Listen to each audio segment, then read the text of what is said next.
Welcome to the YouTube interviews, the effects of the COVID-19 on the arts and beyond.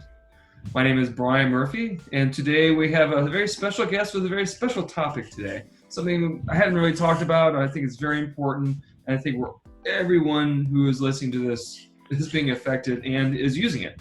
So we're going to talk technology. We're going to talk technology, the software behind the technology, and why we are able to, me and Chuck, Messina and I are having this. This is Chuck Messina. How you doing, Chuck? Hey, good to see you, Brian. Good to see you. So, that you're an expert in software. Talk to us a little bit about what you do. Yeah, expert is a big word, but no, my name's Chuck Messina. I work for Arista Networks. We are a provider of software and hardware technology to organizations, internet service providers that build out networks and for customers like yourself. Nice. So the reason why we're even having this conversation is not just because who my provider is, or yours is just set up there. There's a whole software program that goes in it in order for us to have this running. Maybe talk a little bit more of the ins of that and maybe why that works so well. Yeah, I think that a big part of everybody's life now is in remote working or working from home, and one of the best tools is via video or video technologies like what we're using here with Zoom. And this is the most effective way at this time to communicate with it could be colleagues, it could be with customers, it could be with family and friends. And this is just one of many different applications that run on the internet. And what behind the scenes is now that the internet is running your business. Now the internet is becoming more critical than ever for many people, whether you have a small business or a large business. So but when it comes to the actual software, like what is, I mean, what is it? How does it do that? What is it? Does you put the software in and then the software goes into the provider? So like, how does that work without telling any trade secrets, of course, but how is that done? Yeah, so you have a network layer and then you have an application layer. So the application layer runs on top of the network layer. The network layer gives transport to to people at home or businesses. So there's multitudes of different service providers in Northeast Ohio that deliver internet services that use my equipment to deliver megabits or gigabits worth of speeds to different small and large businesses. And so that's the network layer. On top of that is the application layer, and that's what these applications like Zoom or even as simple as your email application runs on top of the network layer. So it's just one application on top of the network infrastructure. So there's two pieces of code there. You have the code for the application, and then you have the code that runs your network infrastructure. And most of the internet service providers has software that runs that network infrastructure today. Interesting. So, I mean, we're all using it. Is there a chance that we're all overloading it? Could we overload the software, or is it made for this? It could be. Most of the times, most service providers plan for bursts in their traffic. Obviously, this is an extreme example of people working from home. I have not experienced any issues at my house, but I know people have. It just depends on where you live and which service provider you're utilizing, and how they plan for those bursts in traffic. I would say right now a lot of them are rethinking and planning for upgrades, to increase the speeds so they can handle an increase in bursts of traffic in the future. That's actually kind of interesting too, because that these providers are providing like 5Gs.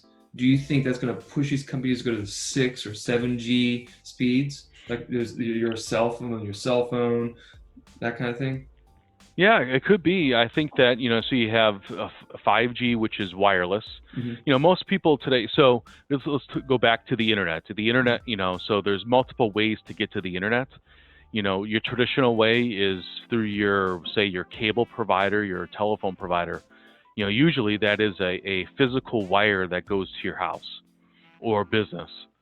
With 5G, what that creates is additional opportunity. Now you have a way from a wireless signal to provide redundancy. So now, what a lot of people are thinking about is running two paths to their home or to their place of business. So they have a wired main piece of internet infrastructure or internet connectivity, and then they'll use 5G for backup, or maybe both at the same time, or maybe they're highly available. So they have burst. So when they do burst in traffic, they can use both at the same time. So that's what a lot of folks are utilizing is, okay, now that my business is critical now, then it needs to run over the internet. If one provider has an issue, I need to have a backup provider to make sure I can still serve my clients. That's very interesting. I would never even thought of that. I mean, there have been moments when it's kind of glitchy and I'm trying to figure it out, and it depends on the device you use also. I mean, you have a phone, is usually you can do both.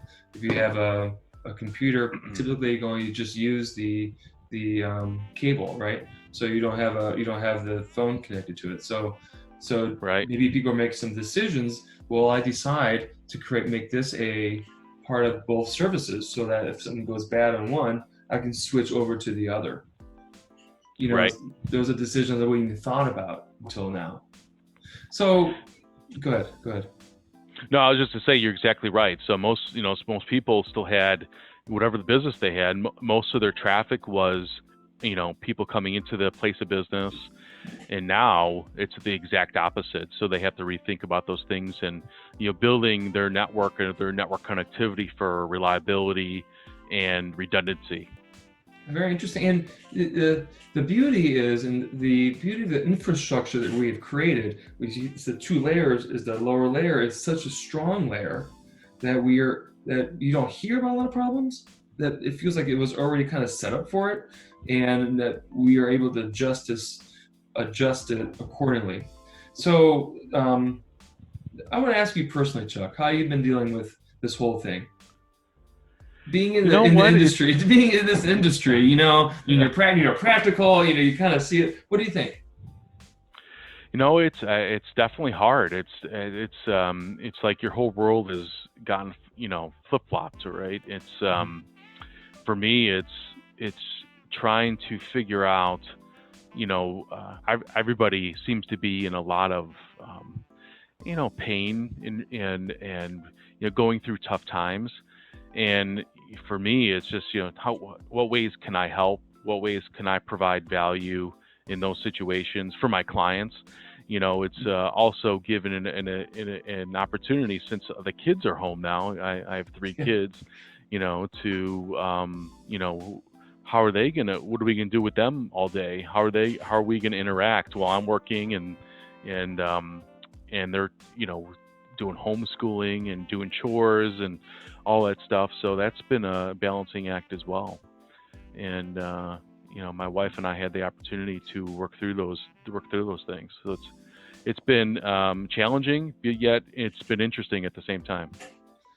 Well, I think that's a good way to finish this, but I want to just reiterate that you actually are helping people, because if the software programs that you have installed over all these years, if they didn't work, these companies would be in bad shape. That goes for all these other companies and software programs that have gone into the underlayer. It's so essential right now. And this conversation just reiterates it. And maybe someone who's listening to this can feel a little bit better that people have installed the right software, that the reliability is pretty high. The percentage is pretty high. Would you agree? I would agree. And then, your expectation is, as a business owner, this is anybody, is that, when you want to do your business over the internet, whatever it is, you need it to be easy. You need to be able to connect quickly, and you need to be able to make sure it's reliable. And then I guess going through ways to rethink that and how you deliver those services and how you deliver your either service or product is you got to think about these things now. And my last thing is, you do fitness online, right? You've been doing fitness online for a long time, right?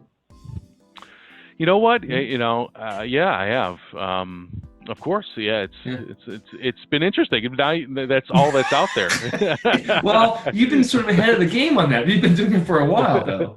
I know you for I've known you for a long time. I know you've been doing it for before anybody even had thought about this, probably. And now you see everybody getting into it. Do you like all the choices, Chuck? You know what? It's do I like all the choices? I guess, in times like these, you really go back to the fundamentals and of the basics of what do you really need? Yeah, what is important? True. What is in that regards to anything that's in all your life. But now from a fitness standpoint, what are the core things that I could focus on that can keep me healthy and keep me exercising?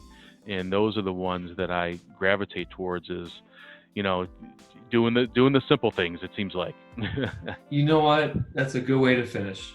Chuck when Messina. I say simple things, simple exercises. Yeah. Simple exercise. That's it right there. All right, my friend. Thank you very, very much for doing this. I appreciate it. And I think this is an important topic that people don't really talk about, and it's an important thing that just to put it in their hands and understand that there are companies out there that have created the foundation for reliability, and you are a part of that. Thank you very much for being here, Chuck. Appreciate it. Hey, thanks, Brian. It's good seeing you.